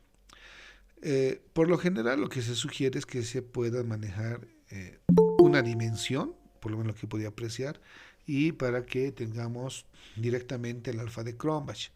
Pero sin embargo, esto no limita que manejemos y podamos establecer o aplicar el alfa de Cronbach a diferentes dimensiones. En cada dimensión habría que establecer el alfa de Cronbach. Entonces, el alfa de Cronbach al final nos va a dar un resultado que está entre 1 y 0, ¿no es cierto? Entre 1 y 0. Mientras más alto sea, más confiable va a ser nuestro instrumento en relación a la confiabilidad. Y si está en bajo 0, entonces nos dice que más a 0 estaría mal. Entonces lo que por lo menos se va a recibir es que esté entre 0.61 a 1, ¿no? Es lo que nos dice de alta a 1. Es lo que se sugiere repetir la validación del instrumento, puesto que es recomendable que el instrumento sea mayor o igual al 0.61. Esto tiene que ser validado. Ahora, ¿qué pasa cuando existen ya algunos instrumentos que han sido elaborados? ¿Ya? Es decir, posiblemente ya existen otros documentos que han sido elaborados. Entonces, lo que nos señala la literatura es que no necesariamente se tiene que realizar la confiabilidad. Por ejemplo, me refiero a que podemos ir con algún tipo de trabajo. ¿Ya? A ver, quiero ver si estamos bien mostrándose, permítanme. Aquí. Perdón, aquí he visto a María, no le he aceptado. Entonces, estamos en este caso, voy a entrarme, no sé, algunos trabajos, por decir, cuestionario, ¿de qué hicimos? De rendimiento académico. Entonces, de alguna forma buscamos este tipo de cuestionarios y algunos ya han sido validados, ya tienen inclusive la misma confiabilidad ya ha sido revisada. Entonces lo que nos señala la literatura es si utilizamos alguno de estos que ya ha sido utilizado y así aplicado, que no necesariamente se necesita volver a validar. Y también en el caso de que haya pasado esa etapa de confiabilidad, se pueda tomar como referencia esos valores que haya tenido esta investigación. Evidentemente necesitamos ver que el documento, ¿no? Es decir, llegar a la fuente.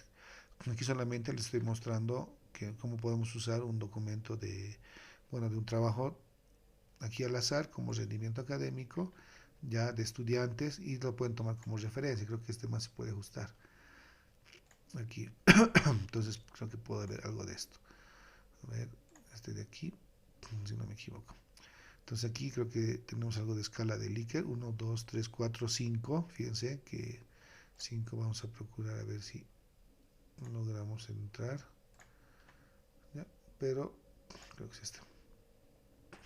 Entonces la literatura también nos da esa opción, es decir, muchas veces nos quedamos ahí un poco retrasados, pero tenemos esa opción, es decir, habría que buscar esto, la fuente, y ver dónde ya ha sido sometido ese trabajo. Existen trabajos a nivel internacional que ya se han realizado, por ejemplo, entre ellos les puedo señalar lo que son trabajos en relación a competencias digitales que dentro del las mismas universidades europeas ya han generado ese tipo de cuestionarios. Entonces se puede utilizar esos cuestionarios y ya no se requiere lo que es la validación y también se puede ya someter a la misma confiabilidad. Aquí dice siempre, casi siempre, a veces, casi nunca, nunca. Por ejemplo, también nos señalan que debemos partir de menor a mayor. Debería ser nunca, casi nunca, a veces, casi siempre y siempre, ¿no? Entonces también existen textos que nos señalan que al momento de establecer el instrumento, en este caso nuestro cuestionario, debería tener esas características. Pero bueno, como les digo, existen diferentes puntos de vista que están relacionados con estos elementos. ¿Ya? Entonces eso sería la técnica en la parte de la confiabilidad y podríamos ver ese aspecto, ¿no? De 0 a 1. Ahora, esto lo que se los hace rapidito, todo esto es el SPSS, ¿no? Ustedes colocan todos los datos y automáticamente les genera esa información. Ya el otro aspecto que son hemos visto técnicas, instrumentos de investigación. Por ejemplo, aquí me faltaría, no tengo el análisis, pero aquí tengo yo sí el análisis, que también vamos a ver un poco, que es el tratamiento y análisis de la información, que también es parte de hacer el trabajo de campo. Entonces, una vez ya aplicado el trabajo de campo, hay que hacer el tratamiento y análisis. Entonces, ahí lo que conviene en este caso, cuando hacemos un tipo de aplicación de un instrumento, vamos a ver ahora que algunos trabajos de investigación macros han utilizado herramientas tecnológicas, porque se puede, dentro de la misma aplicación del instrumento, podría ser a distancia, uno que puede mandar un documento por internet o por correo, como se hacía antes, y que les devuelvan. Puede haber otro que sea presencial y también lo que es el uso de medios electrónicos, es lo que nos llama la literatura, para poder aplicar un instrumento. Entonces aquí me dice que para el tratamiento y análisis se han descrito distintas técnicas para la obtención de información, pues necesario analizar los datos recabados y convertir en conclusiones. Hay que hacer todo ese análisis de datos primarios que hemos tomado esa información. Entonces, los datos primarios son aquellos que se obtienen directamente de la realidad misma. Tenemos que aplicar ya con nuestros casos o nuestra población y muestra. En otras palabras, el investigador recoge por sí mismo todo lo contrario a la realidad. Y los datos secundarios son recogidos escritos que proceden también de un contacto con la práctica, pero que ya han sido recogidos y muchas veces procesados por otros investigadores. Acá también se puede apreciar eso. Existen trabajos macro o investigaciones macro que hacen uso de datos secundarios. Por ejemplo, quieren hacer un análisis, por ejemplo, de la mortalidad del COVID, por decirlo. Entonces, esos datos ya han sido elaborados a nivel de todo el contexto de Latinoamérica, puede ser de la gestión 2021. Entonces, esos datos ya lo tienen. Entonces, lo que se hace es un trabajo con datos retrospectivos, ¿sí? Entonces, esos datos ya están ahí y se van a hacer un análisis y un tratamiento.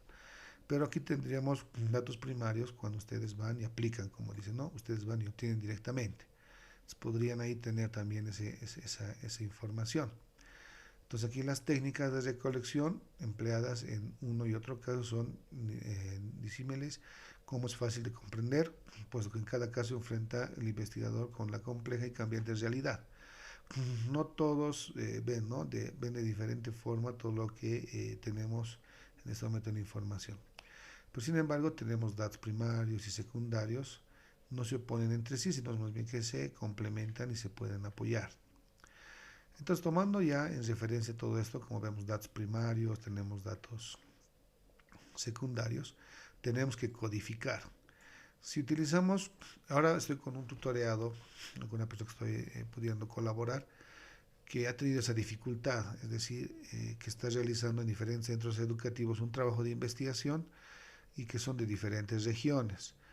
En algunas regiones tienen acceso a Internet, entonces se ha fabricado un instrumento o se ha desarrollado un instrumento tecnológico donde llenan, pero en otros no, es decir, la misma población no conoce o no tiene uso de las mismas tecnologías o no llega ahí el acceso a la conectividad. Entonces, por ello ha tenido que hacer de las dos formas, uno manual, que está registrándolo en papel, y el otro mediante ya instrumentos que están en Internet. Lo que va a permitir los que están en Internet una codificación bastante rápida, ¿no? Seguro que ustedes han de manejar de esa forma. Y el otro hay que empezar a hacer una codificación manual. Esto también pero puede llevar a algún tipo de problema o mala codificación que de alguna forma nos retrasa o nos da resultados que no son los mejores. Estos códigos pueden ser reales, números, letras, para hacer la codificación. La codificación más rápida, que ahora ya haciendo lo que es lo que habíamos hablado, la estadística descriptiva, es manejar lo que son los formularios. Pero si queremos hacer ya un estudio un poco más profundo para buscar hallazgos, yo quisiera ver, como habíamos visto, cuál es en diferentes regiones, cuál es el comportamiento, las edades, por ejemplo, edades entre varones y mujeres que han tenido acoso. Y entonces aquí tengo que hacer ya un cruce de variables de mis datos y poder sacar ese tipo de información. Para ello, los números y letras hay que modificarlas para poderlo meter al sistema. Por ejemplo, el SPS, hay que hacer algunos cambios en lo que ustedes pueden desarrollar, por ejemplo, en Forms. ¿Ya? Ahí viene un poquito la complejidad, hay que cambiar eso, por lo que he podido ver. Por ahí otras personas lo han hecho de diferente forma o han manejado otro. Por ejemplo, el Max Qdea, que hace tratamiento tanto cualitativo como cuantitativo y por ahí también hace esa variación directa. ¿Ya? Entonces aquí me habla de cada código, ya es prácticamente esto, entrar dentro del mismo documento. Y aquí está, ¿no? Para codificar. La persona 1 ha contestado como la pregunta 1, 1, 2, 3, 4. Entonces aquí vienen puros numeritos. Si entramos a este nivel, ya obviamente que vamos a tener algunas dificultades al momento de codificar. Pero lo que se recomienda es que manejemos lo que son los equipos tecnológicos. Nos van a ayudar en trabajos mixtos y cuantitativos, pero son cualitativos, tienen que hacer una transcripción. Bueno, pueden usar también algunas herramientas que hagan el dictado por voz, que también va a reducir mucho, ¿no?, el trabajo el momento de codificación y todo lo demás. Hay que hacer un análisis estadístico y el análisis estadístico por lo general va a ser de tipo descriptivo y también de tipo inferencial cuando lo puedan trabajar ustedes. Entonces aquí hay niveles, bueno, nominal, ordinal, intervalo de razón, pero que de alguna forma si manejamos solo un formulario ya nos van a dar todos los resultados. Pero si queremos entrar ahí, como les decía, hacer un cruce de variables, queremos sacar hallazgos, ahí sí tenemos que entrar ya y, como dicen, meter mano a todo esto. Pero por lo general, también dentro de las mismas, aquí está descriptiva, fíjense que tenemos la descriptiva y la inferencial. ¿Ya? La descriptiva es la que manejamos todos, es decir, a partir de tablas, gráficos, ya podemos explicar.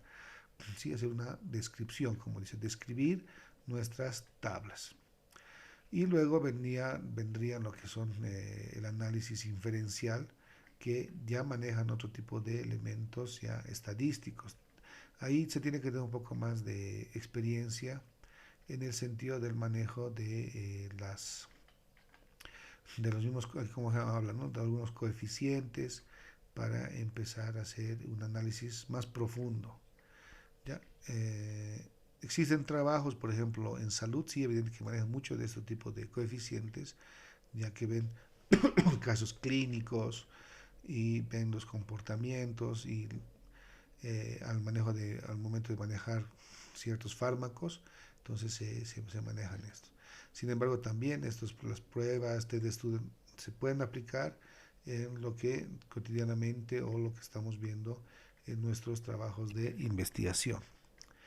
Entonces vamos a ver ahora un pequeño documento también que nos habla algo de este tipo de tratamiento y también nos muestra lo que son los poblaciones y muestras y también cuáles son esos instrumentos que han aplicado. ¿Ya? A ver, hemos visto creo que es, a ver, este no es, creo que no me ha salido correcto. A ver, espérenme un segundito. Voy a venir aquí al 7. Este debe ser. A ver. No. Entonces voy a volver a venir. No. Entonces tomamos en cuenta el que está aquí. Bueno, entonces aquí tenemos otro documento que me dice influencia de las redes sociales académicas en la construcción de identidad digital en Latinoamérica. Entonces acá lo que vamos a ver es lo que les señalaba, que existen también dentro para este tipo de investigaciones, macro investigaciones, se utilizan instrumentos los cuales hacen referencia al manejo de formularios electrónicos. Entonces aquí me dice, para ofrecer una visión acerca de la relevancia que tiene Latinoamérica, la construcción de una identidad digital a través de las redes sociales académicas, es decir, para investigadores, se planteó como objetivo examinar la presencia de investigadores latinoamericanos en ResearchGate, ¿ya? Academia de Autores Redalic. La investigación fue empírica e inductivista y se construyó un cuestionario, ahí está, a través de Google Forms. Entonces aquí ya me está indicando que el instrumento ha sido construido con Google Forms para verificar la participación de investigadores latinoamericanos en redes sociales. Entonces se enviaron en marzo y junio de 2019 649 invitaciones vía correo electrónico y a través de las mismas se obtenieron 139 respuestas. Entonces veamos quiénes han sido acá los que han sido la metodología. ¿Sí? Vamos a ver aquí la metodología, debe estar por acá. Eso no me ha salido muy bien de colores, aquí está. Entonces vamos a ir a la metodología descriptiva, vamos a buscar como herramienta, ahí está, fíjense que ahora haciendo referencia a la herramienta en lo que son macroinvestigaciones, ha utilizado un formulario de Google, entre lo que hablábamos, ¿no? Y estas son publicaciones que están ahí en internet, están indexadas. Se construyó el formulario utilizando recursos de plataforma Google Forms con doble intención. En primera instancia, verificar la participación de los investigadores en ResearchGate, como nos señalaba, y en una segunda recoger alguna información sobre las prácticas de investigación. Entonces aquí ha tenido, bueno, como dice, doble intención, pero de alguna forma le ha debido dar los resultados, aunque se tocaron diferentes tópicos. Aquí está. Se enviaron 649 invitaciones, ¿ya? Y contribuyeron con el llenado del cuestionario. Para eso utilizaron bases de datos de varias vías, han mandado listas de correos electrónicos, búsquedas por ResearchGate a diferentes universidades, y de los cuales se envió un correo a investigadores conocidos por autores de total de 17 países. Entonces acá lo que se está haciendo es se está utilizando un instrumento y se está viendo inicialmente un estudio de los participantes en estas comunidades, tanto de ResearchGate como de Redalic, y es a ellos donde se han enviado las invitaciones. Se han enviado 649 y el instrumento ha sido un formulario. El formulario ha sido elaborado a través de un instrumento electrónico y han venido los resultados directamente. Fíjense. Bueno, estos no se han aplicado y aquí tenemos ya los resultados y evidentemente aquí está haciendo una interpretación descriptiva. ¿Ya? Directamente hace una descripción, ¿no es cierto? Entonces ahí tendríamos ya la relación, ya en macroinvestigaciones, manejando este tipo de instrumentos electrónicos y que se estarían aplicando a este tipo de contextos, ¿ya? Entonces, fíjense que sí, evidentemente a este tipo de ya coberturas y de trabajos se puede aplicar este tipo de trabajos. Entonces ya tendríamos las técnicas, tendríamos los instrumentos y tendríamos acá, creo que tengo una más, competencias digitales de profesor y alumnado de docencia virtual un caso de la Universidad de Laguna. Creo que esta la puse o no, a ver, vamos a ver. Aquí. Por ejemplo, acá también este artículo me habla de lo siguiente, ¿ya? Entonces acá lo que quiere buscar es un aprendizaje virtual de educación superior para el de estudios. Crearon dos cuestionarios independientes en el que participaron 1.561 estudiantes y 206 profesores. Aquí pueden ver también que bueno, la población de muestra es significativa y vamos a ver su metodología. Ya viendo todo esto, fíjense que o podemos apreciar, el mismo documento ya nos va a indicar en nuestro mismo trabajo de investigación, ya sea una macroinvestigación o en un artículo que ya se esté publicando, esos mismos elementos de una forma muy precisa. La recogida de datos se realizó a través de dos cuestionarios, uno específicamente diseñado para el profesor y otro para el alumno. Entonces, no es algo diferente que lo conocemos.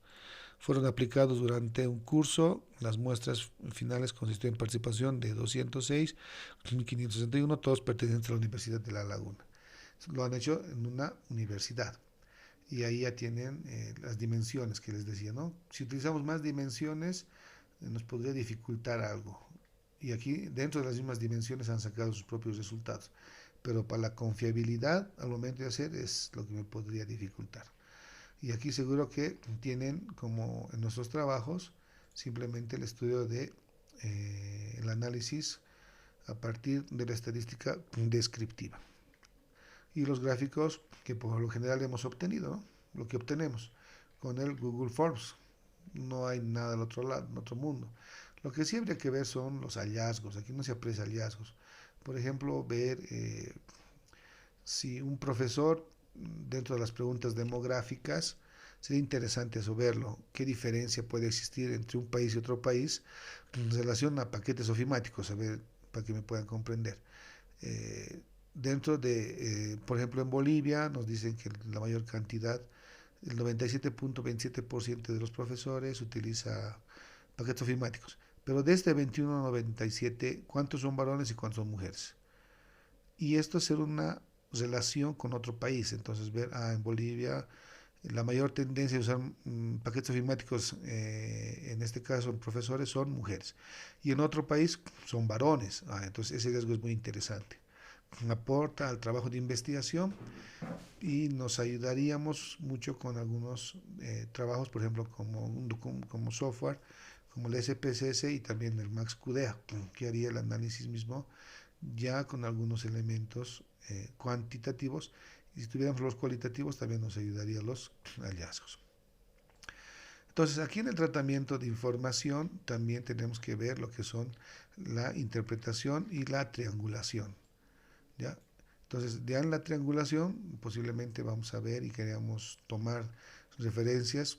Algunos autores señalan que no se tiene que manejar triangulación, porque puede existir más de una fuente de información, no necesariamente tres. Por ejemplo, cuando hablamos de triangulación, puede haber triangulación 1, 2, 3, y también cualitativas, ¿no? Porque esto se aplica para ambos. ¿Sí? Puede haber 1, 2, 3, 4, entonces puede haber varias fuentes de información, no necesariamente tres. Entonces, si hablamos de triangulación, hay que buscar esas formas para poder hacer la misma interpretación. Ahora, en el aspecto de los cualitativos, la triangulación lo que se hace es establecer lo que son las categorías y a partir de las categorías sacar, eh, definir muy bien cuál va a ser su relación entre ellas, ¿no? Entre todas las categorías. También podemos usar lo que son las nubes de palabras para precisar muy bien su comportamiento. Dentro de lo que les puedo comentar, dentro de la universidad pedagógica, los trabajos de investigación que presentan, que son el proyecto académico final, que son los PAFs, es donde se presentan este tipo de trabajos. Y en su mayoría tienen ese componente cualitativo y en el cual se tiene que hacer la triangulación.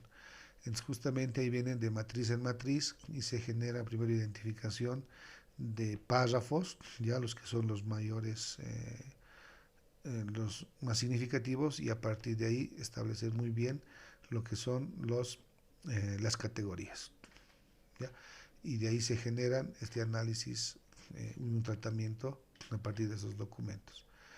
Y también ahí que estábamos en SPSS, bueno, algunas precisiones, ¿no?, de la escala de Likert, lo que les decía, y poder empezar a ver ahí la estadística descriptiva, la diferencial, presentación, y seguro que vamos a llegar a la divulgación de información, que es lo que queremos todos llegar a nuestra publicación. No sé si está aquí. Ahí está, divulgación. Entonces, la divulgación es, bueno, no está acá, pero es parte de lo que se tiene que considerar. Es la presentación en un artículo final y también, evidentemente, parte de la socialización en diferentes escenarios. Y uno de ellos que les había comentado era las redes sociales como influencers investigadores, ¿no? No de otro tipo de contextos, sino investigadores. Bueno, entonces justamente eso iba en este sentido, ¿no? Que al momento de presentar o querer mostrar los resultados, ¿sí?, busquemos información relevante y esos hallazgos que puedan ayudar a otro tipo de trabajos. Y creo que tengo aquí también uno más, este de ciencias sociales, que también hace es educación superior en Latinoamérica e investigación en Latinoamérica, transición al uso de tecnologías por COVID. Entonces, el trabajo se ha hecho en 25 universidades. Entonces, fíjense que mucho depende del acceso a la información. Si tuviéramos el acceso a la información, lo haríamos. Por ejemplo, estoy con un trabajo de tecnologías también, que se ha podido desarrollar en la Universidad Nacional Siglo XX, en la UPEA, también en la UMSA, una de Oruro y una de Cochabamba. Entonces ahí pues, lo que quiero todavía es complementar un poco más. Es que lo que sucede es que si no tenemos el acceso a la información, se nos va a dificultar, y es lo que habíamos planteado muchas veces. Por más de que tengamos las buenas intenciones, no nos va a alcanzar. Entonces vamos a ir a la metodología. ¿La metodología qué me dice? La muestra se constituyó por 24 universidades seleccionadas y 5 países latinoamericanos. Entonces, si tenemos ese acceso, evidentemente vamos a poder efectuar este trabajo, ¿ya?, a el contexto que nosotros queramos y también a estas unidades académicas. Entonces, ahí fíjense que estos son los países: Brasil, Perú, Chile, Colombia y Colombia, por ejemplo, no han tenido acá el acceso a Bolivia. Ahí alguien puede decir, pero ¿por qué no está Bolivia? Pues porque no se tiene el acceso. Y si no se tiene el acceso, lamentablemente, bueno, ¿no? Ahí alguien puede decir, entonces, ¿no?, es incompleto. Pero por lo menos se tiene ese trabajo. Y para concluir, aquí tenemos 10 errores usuales en la reducción de artículos científicos. ¿Ya? Entre los más problemas que tenemos son los anglicismos en la adjetivación. En ocasiones se copia el sistema inglés en forma de adjetivos cuando hacemos ese tipo de, bueno, ya de uso de los elementos para nuestro artículo. Luego tenemos abuso de adverbios terminales en mente, ocasionalmente, mente. Empleo de frases demasiado largas. Se llevó a cabo la inoculación, se inocularon, a pesar del hecho de que, aunque, ahí nos da algunos ejemplos: uso incorrecto de los gerundios. Otro aspecto al que se debe prestar especial atención cuando se traduce del inglés a español son las formas verbales terminales en ig, que solamente son los traducidos por los gerundios. Notación incorrecta a los decimales.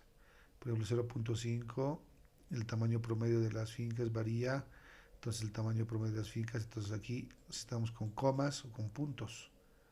Ahí nos dice también que es una dificultad. Conversión de las unidades, equivalencia de siglas. Al traducir un artículo científico es importante tener en cuenta las siglas que se encuentran dentro del texto, pues si no se traduce en el artículo puede causar confusión en los lectores.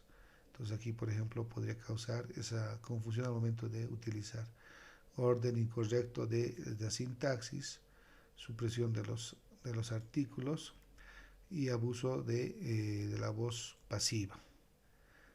Bueno, entonces son algunos puntos que se consideran en nuestro eh, en la traducción de artículos. Es decir, muchas veces tenemos algunos artículos que estamos utilizando, tomamos como referencia, dado que los artículos de las revistas de primer impacto por lo general están en inglés. Es el momento de empezar a utilizar, también tenemos que tomar en cuenta estos elementos para que reduzcamos, ¿no?, los posibles errores y podamos entrar en esa situación de posibles publicaciones. He podido apreciar también hoy del grupo de WhatsApp que ya muchos de ustedes están publicando y las felicito y les animo a que sigamos trabajando, sigamos publicando. Estamos en este camino tan interesante de la investigación científica y nos tenemos que apoyar porque son pocos los que publican y hay que darles una mano en todo lo que podamos. Entonces, a seguir publicando, estimados colegas. Creo que es menester que ustedes ya concluyendo este postdoctorado den soluciones a esas necesidades de sus unidades académicas, donde estén trabajando, de la sociedad. Pronto nos vamos a ver ya en espacios científicos y compartiendo. De mi parte, vamos a tratar de que haya esa apertura de espacios para compartir información científica y evidentemente vamos a tomarlos en cuenta. Estamos también en ese camino. Bueno, estaríamos cerrando con esto, colegas. Toda la información está en la plataforma, tiene una semana más. Recién nos van a dar el acceso y vamos a empezar a interactuar.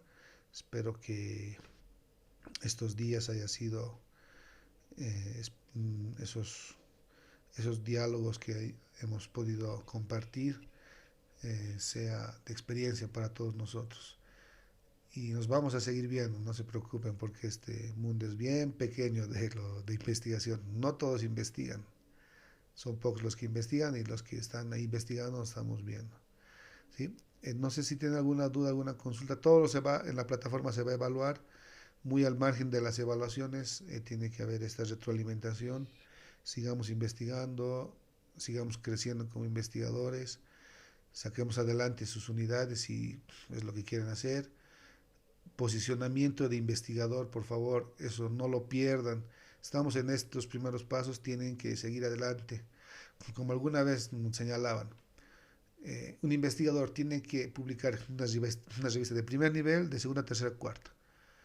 Y un ejemplo que nos daban es cuando juega un deportista en un equipo ya de la liga profesional, ya está en la liga profesional, pero y eso te da la oportunidad de saltar a otro equipo profesional que sea posiblemente de otro país y mejor posicionado, pero ya estás en esa línea, es profesional. Entonces tal vez de esa forma, ¿no?, como alguna vez escuché, trataremos de llegar ahí y de ahí vamos a saltar. No significa que no lo van a llegar a hacer a la primera, pueden llegar también a la primera, estar en una revista de primer nivel. Todo depende de las circunstancias, de los contactos y de las situaciones que tengamos. ¿Sí? No sé, con eso pienso que estaríamos cerrando. Muchas gracias por su participación. Un gusto haberlos visto, a Marcelo, Mario, Raquel, Jenny, Ahmed. Bueno, y aquí no me salen sus nombres. Clemente, Herminia, Lisi. Muchos nos conocemos, nos hemos visto, María. Como les digo, el mundo es bien chiquito y en este grupo de investigadores nos vamos a seguir viendo. A la vuelta de la esquina nos seguimos viendo. Espero compartiendo más conocimiento científico. Gracias, doctor Vargas. Ha estado muy bien su Gracias, clase, doctor. muy orientativa. Y bueno, pues ahora hay que cumplir con el trabajo final. Agradecido, doctor, y buenas noches, compañeros, colegas. Adiós. Muchas gracias, Fermín. Hasta pronto. Muchas gracias, doctor. Igual un saludo cordial para usted. Muchas gracias por compartir sus experiencias, su conocimiento, siempre va a ser bien recibido. Igualmente un gusto, Raquel. Estamos en contacto. Hasta luego, Buenas doctor. noches, doctor. Hasta luego, estimada Lizzie. Nuevamente viéndonos en otros escenarios. Hasta luego a Ex- todos y un gusto. Hasta pronto. Muchas gracias, Hasta doctor. luego, Muy doctor. agradecido. Muchas gracias.